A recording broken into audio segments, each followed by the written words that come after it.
জনস্রোত থামছেই না।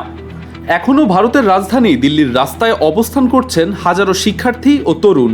গত কয়েকদিনে তাদের উপর পুলিশের বারবার টিয়ার গ্যাস ও লাঠিচার্জের পরও তারা বলছেন শিক্ষা ব্যবস্থা সংস্কারের দাবি থেকে তারা সরে আসবেন না। বিক্ষোভে দেখা গেছে রাজধানীর একটি বড় এলাকা জুড়ে জড়ো হয়েছেন হাজারো মানুষ।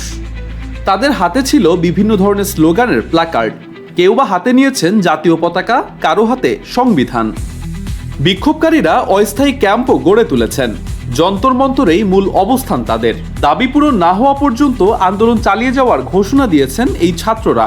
ঘটনাস্থলে বিপুল সংখ্যক পুলিশ মোতায়েন করা হয়েছে।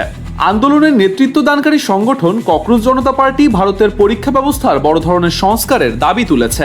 একই সঙ্গে বারবার প্রশ্নপত্র ফাঁসের ঘটনা সামাল দিতে ব্যর্থ হওয়ার অভিযোগে শিক্ষামন্ত্রী ধর্মেন্দ্র প্রধানের পদত্যাগও দাবি করছেন তারা।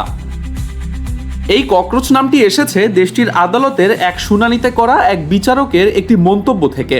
শিক্ষার্থীরা সেই মন্তব্যকেই প্রতিবাদের প্রতীক হিসাবে গ্রহণ করেন। সামাজিক যোগাযোগ মাধ্যমে শুরু হওয়া সেই আন্দোলন এখন সারা ভারতেই ছড়িয়ে পড়েছে।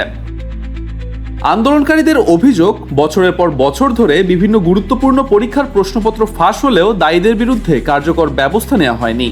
তারা আরও দাবি করেছেন প্রশ্নপত্র ফাঁসের মানসিক চাপে আত্মহত্যা করা শিক্ষার্থীদের পরিবারের জন্য ক্ষতিপূরণ দিতে হবে।